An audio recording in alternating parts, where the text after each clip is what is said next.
मैं doctor Anand Verma, Anand spectrum hospital, एक multi speciality hospital and eye centre का मैं डायरेक्टर हूँ और यहाँ पर as a ophthalmologist, eye surgeon भी काम कर रहा हूँ।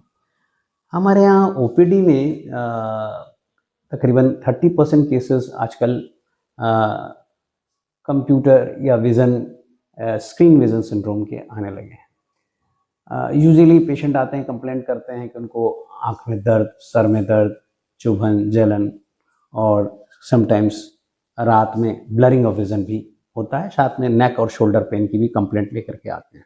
प्रॉपरली एग्जामिन करते हैं और विज़न भी, प्रेशर भी, इंट्राओकुलर प्रेशर भी, retina and slit lamp examinations काफ़ी करते हैं। तो मोस्टली चीज़ें नॉर्मल मिलती हैं एक्सेप्ट ड्राइनेस के। इन सब प्रॉब्लम्स को अगर हम कहें तो स्क्रीन विज़न सिंड्रोम इसलिए कह रहे हैं क्योंकि न केवल आँख की प्रॉब्लम, शोल्डर पेन और नेक पेन की भी प्रॉब्लम होती है। तो आज हम डिस्कस करते हैं ज़रा सा स्क्रीन विज़न सिंड्रोम के बारे में। अब बेसिकली अगर हम बात करें तो वी आर बॉर्न, अगर हम पैदा होते हैं तो हम रिलैक्स्ड स्टेट में दूर देखने के लिए ही वी आर बॉर्न।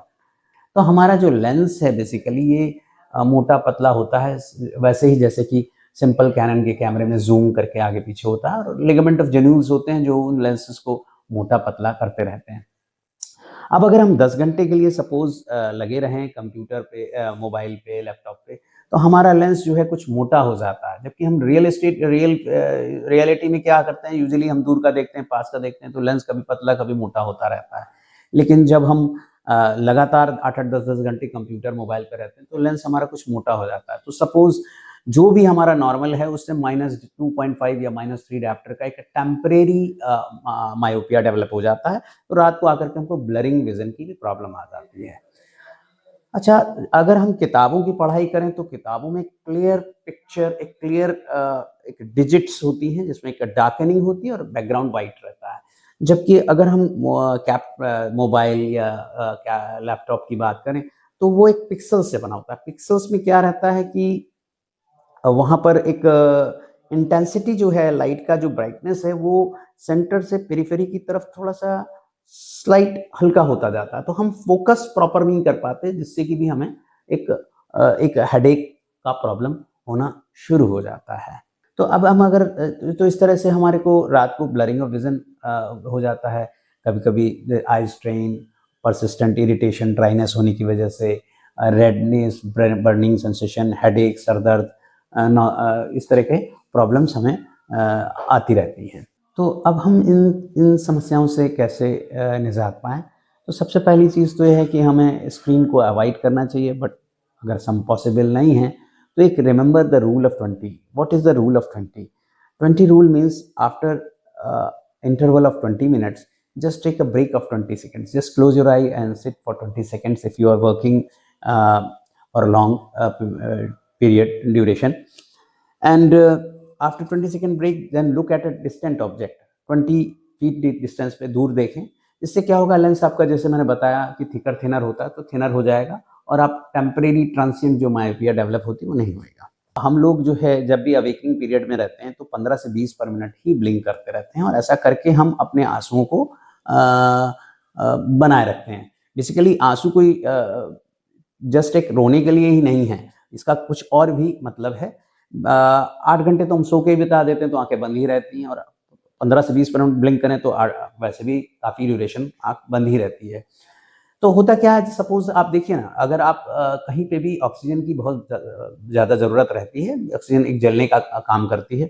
फूड है और ऑक्सीजन दोनों बर्निंग होती है, उससे ही सेल के माइटोकॉन्ड्रिया में एटीपी के पैकेट्स बनते हैं जो कि हम एनर्जी के फॉर्म में यूज़ करते हैं। अब कॉर्निया जो है वो एक क्रिस्टल क्लियर टिश्यू है, तो वहाँ पे कोई ब्लड सप्लाई नहीं होती। तो वहाँ कोई ब्लड सप्लाई नहीं होती तो फिर कैसे काम चलेगा? बेसिकली भगवान या नेचर, कुछ भी कहें आप, भगवान ने एक आंसू बनाए हैं जो एक कॉर्निया के ऊपर वेट फिल्म के फॉर्म में पड़े रहते हैं। अब ये ऑक्सीजन जो है डिफ्यूजन मेथड के थ्रू कॉर्निया की सेल्स में पहुंचता है, और पीछे एक एक्वस ह्यूमर में ग्लूकोज, अमीनो एसिड्स वगैरह जो फूड भी जाता है, दोनों मिलकर के कंबशन करके एनर्जी के पैकेट्स बनाते हैं और हमको एनर्जी मिलती रहती है।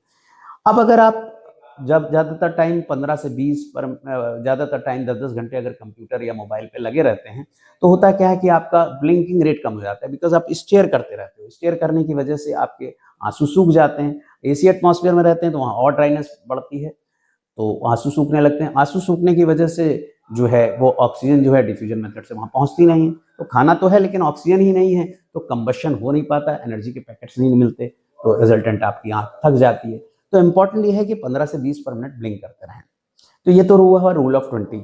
इसके अलावा बहुत सारे लुब्रिकेंट्स बाज़ार में अवेलेबल हैं।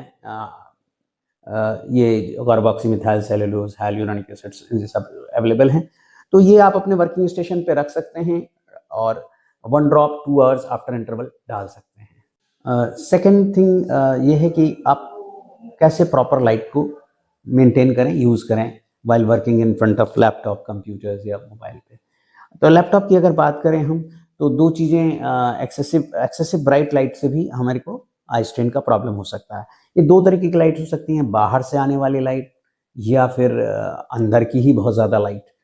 बेहतर होगा कि आप थोड़ा-सा जब कंप्यूटर या लैपटॉप, मोबाइल पे काम करते हैं तो एक इसमें ड्रेप्स या शेड्स लगा लें विंडोज़ पे, और कंप्यूटर या स्क्रीन को आप ना तो विंडो के पीछे हो, मतलब विंडो उसके स्क्रीन के पीछे हो ना आगे हो, जस्ट एक साइड में हो तो ज़्यादा बेहतर रहेगा। इसके अलावा आप स्क्रीन पे एंटी ग्लेयर स्क्रीन भी लगा सकते हैं और एंटी रिफ्लेक्टिव कोटिंग ग्लासेस भी पहन सकते हैं। इससे भी आपको काफ़ी